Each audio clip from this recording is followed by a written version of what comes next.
We all do agree that our schools are desperately underfunded, right? That many have class sizes of over 30 kids, young people, that we have high teacher turnover rates because we underpay our educators, that there are these non-academic barriers to learning in high poverty or violent communities that are simply not addressed. So we know that we need more funding for our public schools to meet these needs. And we know that until we adequately fund our schools, we will continue to see the same results. We all agree that these gaming dollars can be used as a down payment on what we know is a more than $2.9 billion gap towards adequacy. You have 3 proposals, but in this one it says, do we do it in 1 year or do we do it in 4 years? Under HB 557, there will be more than $2 billion additional dollars allocated to our local school systems under this formula over the next 4 years, an additional $500 million each year. By contrast, the other 2 proposals has 25% of that. There would only be 125. I teach a group of kids, a group of boys every morning. They're 7th grade boys. I follow them 6th, 7th, 8th grade in a really close advisory program. And were we to go through a piece of legislation that took 4 years to implement and phase in, by the time it was done, those boys would never actually see the full force of that money that was promised to them in 2007. I don't think it's fair to tell those boys, hey, isn't it great that the people after you are going to get what you were supposed to get, but sorry, you're not going to get it, but be happy for those kids after you. To me, that is unacceptable. Some of those 7th grade boys wrote some testimony, which you have with you on HB 557. One of them, Corey Jones, and my crew said, quote, "The odds are against me as a black male.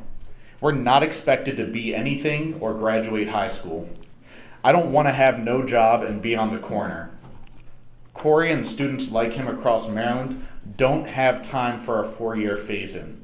They need these resources now. It's a matter of life and death for some of these kids." My students have the tenacity to beat odds and defy stereotypes, and they do this every single day in a broken system that asks them to overcome obstacles as basic as, do I have heat or am I freezing? I had a conversation with a student named Jada this week, and I asked her to share her thoughts on whether schools could wait 4 years for more resources. And she sat on a couch in my office, and she said something very heartbreaking, and she said, well, we're used to it, just look around.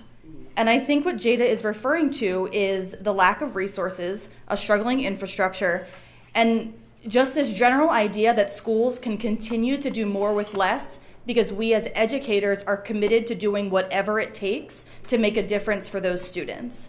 I'm the first full-time school librarian at James McHenry Elementary School in 20 years. For 3 years before I started this year, there was a half-time school librarian, and before that there were 16 years with no one in the position. So I'm entering into a community that in many senses has not been served in several generations of students passing through the school. So when my 8th graders' families voted for this legislation and made this really tough decision 8 years ago, their babies were in kindergarten, and they had to consider first slots and then table games, understanding that the real impacts of casinos would hit their communities very directly.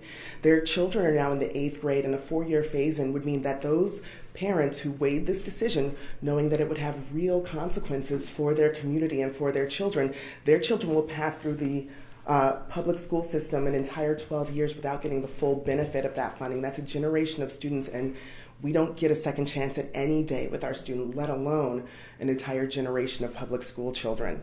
How can Maryland be $1.7 billion richer from proceeds promised to my children while I am still being summoned to meetings to hear the principal talk about all the school programming that he's going to have to cut in the fall if the funding isn't found? How's it possible that my 15-year-old daughter and others her age at so many other schools in our district are losing college preparatory courses and SAT prep and AP courses due to lack of funding when we can immediately provide $500 million to our schools to fix these leaks?